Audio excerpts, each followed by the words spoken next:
Acorda. Nos sonhos, quando acordado.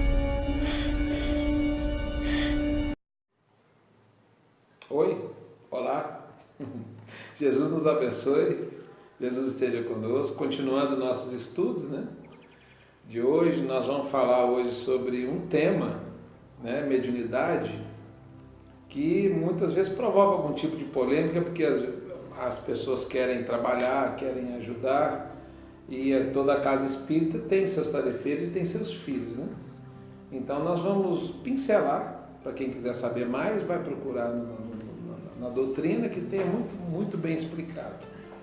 Vamos falar sobre a mediunidade na criança e no jovem. Se deve, se não deve ser estimulada, se precisa ou não ser trabalhada, se a criança pode ou não trabalhar com mediunidade, o jovem. E vamos tentar esclarecer de maneira saudável, de modo que possa tirar as dúvidas das mães, dos pais que tenham essa dificuldade de entendimento. Então, é um tema tranquilo, não é polêmico, não. Basta prestar atenção que a gente consegue. E nós vamos começar da seguinte forma, nesse estudo que nós vamos trazer, dizendo que a mediunidade é essa faculdade humana natural pela qual se estabelece as relações entre os homens e os espíritos. Então, nós sabemos que todo mundo tem mediunidade, aprendemos. Algumas pessoas têm a necessidade de trabalhar com a mediunidade. É o que a espiritualidade chama de mediunidade de prova ou de expiação. Mas todo ser humano é o intermediário de Deus, de Jesus e do plano espiritual. Por que todo mundo tem mediunidade? A vida verdadeira é lá. Nós viemos de lá para cá. Então nós mantemos ligação constante com o lugar de onde nós originamos.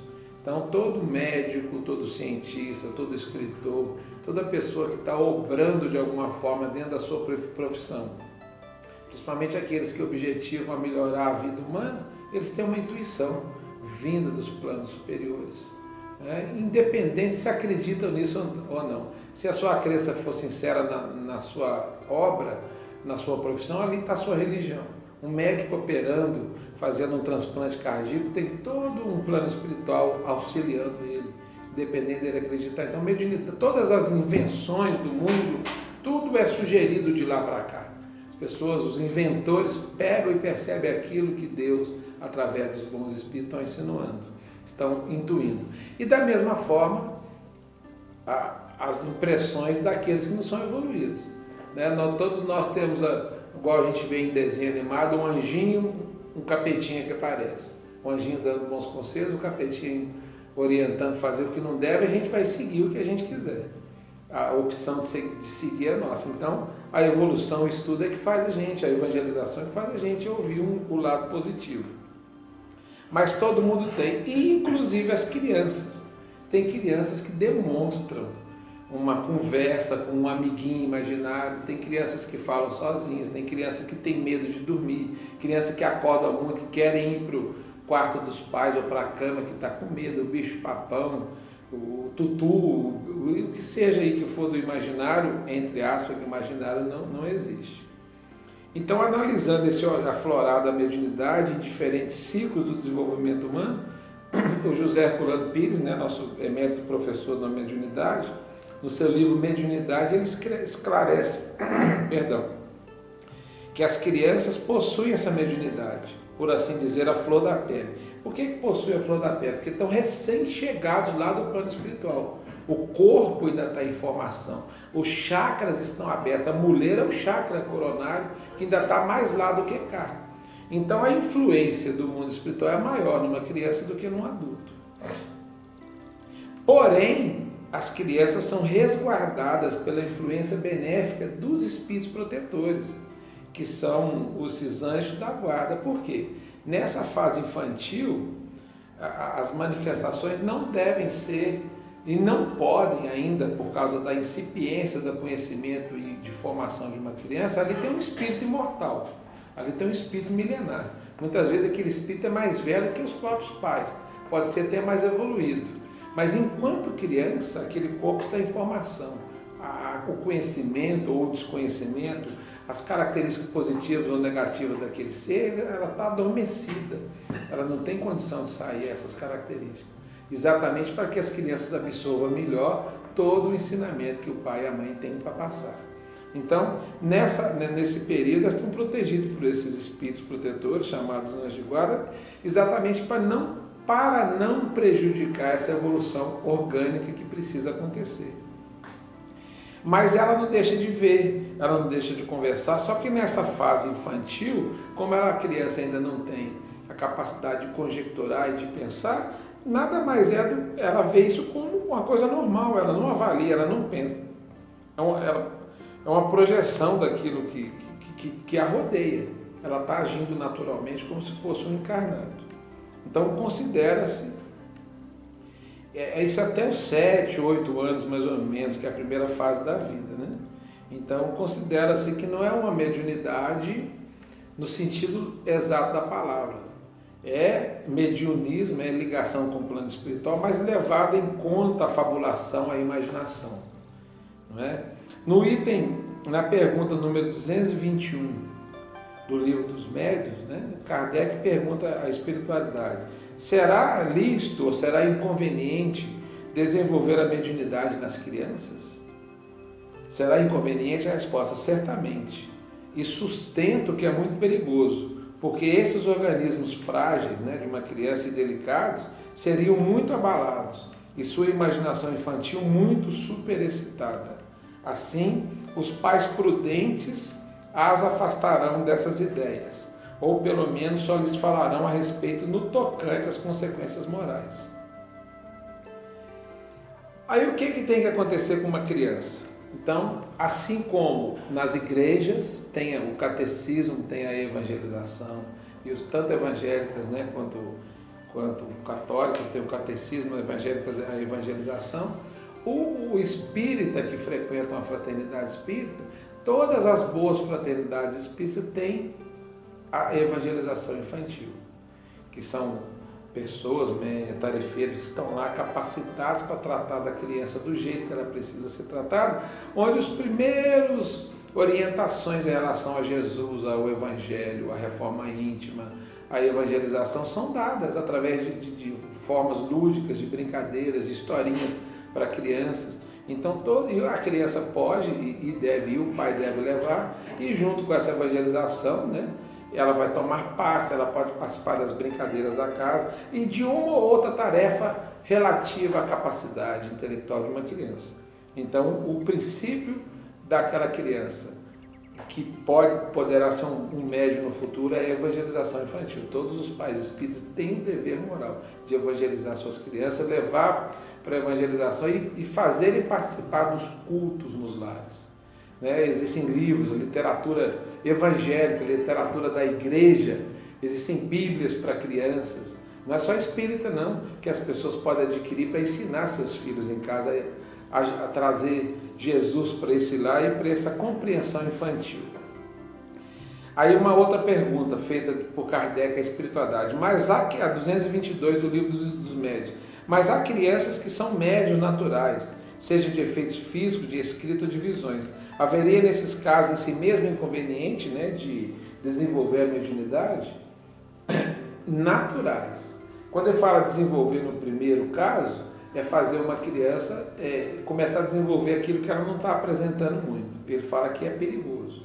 Agora, quando a pessoa tem uma criança que perto dela acontece esses fenômenos, a espiritualidade fala assim, quando a faculdade se manifesta espontânea numa criança, é que pertence à sua própria natureza e que sua constituição é adequada. Não se dá o mesmo quando a mediunidade é provocada ou excitada. Observe que a criança que tem visões, geralmente pouco se impressiona com isso, que ela não está sabendo avaliar se aquilo é uma visão ou não. As visões lhe parecem naturais, de maneira que ela dá pouca atenção e quase sempre as esquece. Mais tarde a lembrança lhe volta à memória e é facilmente explicada se ela conhecer o Espiritismo. Não é? Aí a pergunta a seguinte: com qual idade que se pode ser inconveniente praticar uma pessoa a mediunidade? Resposta: não há limite preciso de idade. Depende inteiramente do desenvolvimento físico e mais particularmente do desenvolvimento psíquico. Há crianças de 12 anos que seriam menos impressionadas que algumas pessoas já formadas. Refiro-me à mediunidade em geral, pois a de efeitos físicos é mais fatigante para o corpo.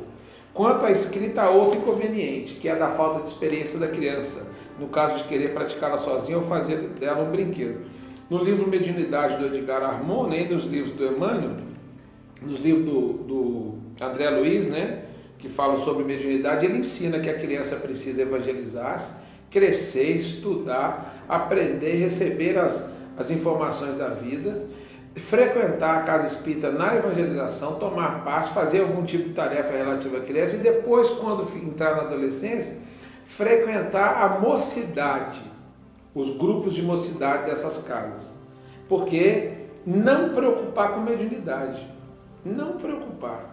E até mesmo depois que já tem 18 anos, 19, saírem da infância, da adolescência e passarem para a fase adulta, o próprio Emmanuel fala que um ser precisa se estabelecer no mundo primeiro. Então, a criança, evangelização, o jovem, mocidade. E não preocupar em encaminhar estudo, né? Não preocupar em encaminhar para a reunião mediúnica. Por quê? Daí um pouco o jovem termina o ensino médio, vai fazer o Enem, fazer o vestibular e vai para uma faculdade. Ele tem que se estabelecer. Ou então começa a namorar, tem outros conceitos de vida, outros interesses. Então a espiritualidade amiga, o Emmanuel, o Chico falava muito disso, que um jovem precisa se estabelecer na vida profissionalmente, emocionalmente, precisa namorar, precisa aprender, precisa ordenar essa afetuosidade por uma outra pessoa, precisa se equilibrar, precisa ter vida social, ou seja, fazer tudo que um jovem precisa fazer. Para lá no futuro, se ele tiver então a necessidade ou compromisso de ser médium, ele trabalhar. Mas depois que já tivesse estabelecido na vida, porque não dá para bater a responsabilidade que a mediunidade pede para um médium como uma criança, um adolescente recém-saídos da vida e necessidade de se estabelecer. E é geralmente nessa adolescência, né, que o jovem precisa frequentar essas reuniões de estudo, especificamente as da mocidade, voltadas para a integração do adolescente e do jovem à vida, quando conduzida por evangelizadores preparados. E ela representa um importante fator de esclarecimento, de desmistificação das nossas relações com os espíritos. E esse conhecimento vai ser importante lá na frente, quando esse jovem for, se assim quiser, se assim for seu compromisso, trabalhar numa reunião mediúnica. Há adolescentes que se integram rápida e naturalmente à nova situação, a situação de mediunidade, e se preparam seriamente para uma atividade mediúnica. Outros rejeitam a mediunidade por associá-la a inúmeras renúncias. E aí, sobre isso, o que nós vamos falar? Aqui nesse livro Bastidores da Mediunidade, tem uma história que tem um título, o livro é esse, Bastidores da Mediunidade, né, da nossa irmã Nora e do Emanuel Cristiano, que tem não quer dizer que todos vão fazer, eu até mesmo sei que não é assim, mas é um exemplo dado num trabalho de assistência aos desencarnados, uma reunião de desobsessão, comunicou uma moça lá, uma jovem, que se denominou Maria, e ela fala que trazia as suas mãos vazias, ela lamentava. E porque ela mesmo explicando, antes de mergulhar na carne, ou seja, antes de nascer na última vida, a providência divina me designou a mediunidade para reparar os erros do passado e caminhar mais depressa. Ela fala, renasci e já na infância eu vi os benfeitores espirituais que me acompanhavam. Na adolescência, os adversários do passado me perseguiam e eu fui conduzida a um centro espírita. A obsessão, isso é ela explicando numa reunião de desobsessão, sendo atendida. A obsessão se converteu no sinal para a tarefa com a mediunidade. Após longa entrevista e encaminhamento aos estudos espíritas, refleti sobre o espiritismo e cursei as aulas básicas, afastando-me dos adversários. Quando, porém, o esclarecimento me conduziu à mediunidade e essa me pediu renúncia, rompi os laços com a doutrina espírita. Não seria capaz de doar essas horas da minha preciosa juventude. O estudo doutrinário, então, me era enfadonho. Os espíritos necessitados me repugnavam. E depois, na flor da idade, como eu trocaria as alegres e badaladas noites pela seriedade das reuniões de intercâmbio? Como justificaria a ausência aos namorados? A vida era muito curta para ser assim desperdiçada. De nada valeu o carinho do grupo mediúnico, os esforços dos espíritos amigos, os argumentos de que poderia renunciar somente aos excessos. Tudo me era cansativo. Entregue aos meus pensamentos transviados, minhas atitudes demonstravam um grande desequilíbrio, chamando a atenção dos adversários espirituais, que, aproveitando a minha fraqueza mental, conduziram-me a um manicômio. A menina ficou chamada de maluca aqui na vida, né? Porque era uma mediunidade que foi estimulada precocemente. Ela não teve exatamente esse tempo de viver, de ter vida social, de aprender convenientemente, e achou um enfadonho, a renúncia ou a disciplina que pede, e largou para lá. Ela tinha compromisso do passado. Se tivesse se preparado convenientemente, com certeza isso não aconteceria. E aí as paixões, aliadas à minha imprudência, promoveram o meu desencarne, lançando-me em noite de sombras. Aí ela fala que agora está de volta com as mãos vazias. O que ela fez da vida dela? Ela pergunta: o que fiz da minha vida? De nada adiantaram as noitadas alegres, festivas. E no final ela fala assim, contudo tenho ouvido os benfeitores e guardo bom ânimo no retorno. Tenho consciência de que se antes para caminhar a renúncia era pequena, agora será maior. E se puder, solicitou a ex-médium: leve meu testemunho para que seja útil aos irmãos da caminhada. Se o meu relato servir para edificar alguém, já estarei dando os primeiros passos para a minha recuperação espiritual. Isso aqui a gente trouxe só para ilustrar, não quer dizer que vai ser dessa maneira. E até mesmo não acontece isso com a maioria, mas os perigos de uma estimulação mediúnica antes da preparação. E seguindo aqui, o adolescente, o jovem, né, ele estudando, ele está se enquadrando, aprendendo, se preparando para um terceiro ciclo, que é o primeiro é o da infância, o segundo da adolescência, que é aquele que, se ele no futuro tiver a necessidade, tiver o compromisso kármico de trabalhar com mediunidade, então ele já começou pela evangelização infantil, teve os conceitos de Jesus, de reforma, junto com os conceitos de espiritualidade e mediunidade inseridos nesse ensinamento. Na mocidade estudou, porque na mocidade se estuda toda a doutrina também. Aí esse jovem vai sair para a vida, vai sair para se estabelecer, em podendo, vai frequentando a casa espírita sempre que o tempo permitir, que a escola não cobrar, que a vida não cobrar a sua presença, e ele vai se preparando. Aí no momento certo, aquele jovem adulto, 25 anos, 26, 28, formado, trabalhando, às vezes já casado, ou já namorando, ou já noivo, ou não preocupado com isso, aí sim, ele pode e deve voltar à casa espírita e preocupar-se então com o trabalho mediúnico, a vivência mediúnica, se assim for o seu compromisso. Antes disso é perigoso. Na infância, o corpo não tem condição. A criança precisa aprender. Na adolescência, na juventude, ele tem que se estabelecer no mundo. Mas ele já tem que estar com o conceito da responsabilidade inserido na sua consciência através da evangelização infantil e da mocidade, onde o aprendizado foi orientando essa pessoa a ser um futuro bom médium. E terminando aqui, quanto antes a criança e o jovem receberem esclarecimentos sobre essa realidade espiritual da qual fazem parte, mais prontamente se tornarão aptos a trabalhar no futuro com Jesus, na mediunidade com Jesus. O que não implica a exclusão da vivência do mundo. Significa estar no mundo sem ser do mundo.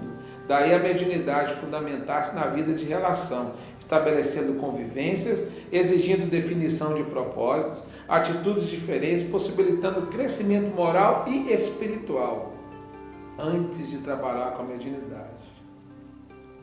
E que tornarão esses crianças ou jovens de hoje em homens de bem, construtores de um mundo melhor, ao qual todos nós aspiramos e Jesus pede que a gente seja, que a gente faça.